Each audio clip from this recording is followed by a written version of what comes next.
சோழன் மகளை சேரன் மணந்தான். சேரனுக்கு ஓர் செல்வன் பிறந்தான். செல்வன் இந்த சிலையை மணந்தான். தெரிந்த கதைதானே இது? நடந்த கதை கூட. நடக்காத கதை என்று சொல்லுங்களத்தான். சுவைக்காது கண்ணே அது. காதல் கதை ஒன்று. ஆஹா, இதோ புறநானூற்றில். போதும், வீரக்கதைதானே? வீரத்தை மணந்த காதல் கதை. தந்தையையும் கணவனையும் போரிலே பலி கொடுத்த பெண் ஒருத்தி தன் மகனையும் போருக்கு அனுப்பிய புறக்காட்சி வேண்மாள். கொஞ்சம் கேளேன், நானே எழுதியிருக்கிறேன் புதிய நடையில். காவிரி தந்த தமிழகத்து புதுமணலில் களமமைத்து சேர சோழ பாண்டி மன்னர் கோபுரத்து கலசத்தில் யார் கொடிதான் பறப்பதென்று இன்று போல் போர் தொடுத்துக் கொண்டிருந்த காலம் அது. அந்நாளில் ஓர் களத்தில் தாய்நாடு காக்க தாவி பாய்ந்து செத்தார் தந்தை என்ற செய்தி கேட்டு தணல் வீழ் மெழுகானாள் தமிழகத்து கிளியோருத்தி. அனல் போலும் கண்ணுடனே அயலூர் சென்றிருந்த அவள் கணவனும் வந்துட்டான்.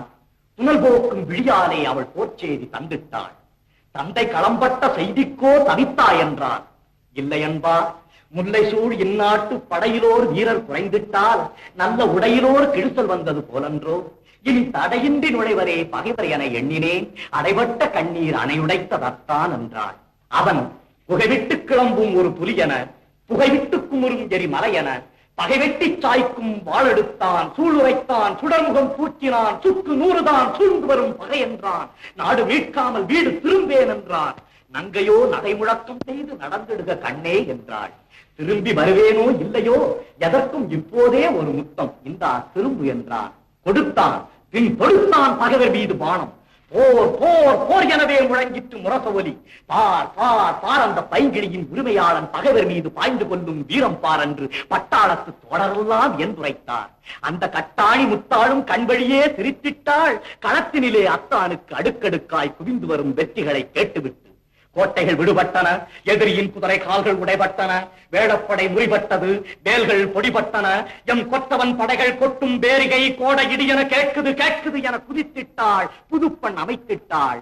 வீரர்கள் வந்தனர்.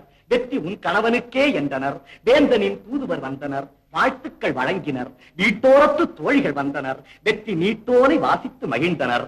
அந்த அழகி ஆனந்த கண்ணீர் பொழிந்தார். அப்போது ஏனந்த மனிதன் வந்தானோ இளவு செய்தி சொல்வதற்கு. என்னருமை பெண்பாவாய், கண்ணல்ல கலங்காதே, களச்செய்தி கடைசி செய்தி கேளென்றான். அந்தோ மாவிலை தோரணங்கட்டி மணவிழா மேடை தன்னில் வாழ்விலே ஒன்றானோம் என்று சொன்ன கண்ணாளன் மார்பிலே வேல் தாங்கி நல்ல சாதிலே வீழ்ந்து விட்டான். ஆதிதான் போன பின்னும் உயிர் வாழும் ஆரணங்கு அச்சடித்த தமிழ் பதுமை கூவி அழுதாள். கொத்தான மலர்ந்த குடும்பம் அதை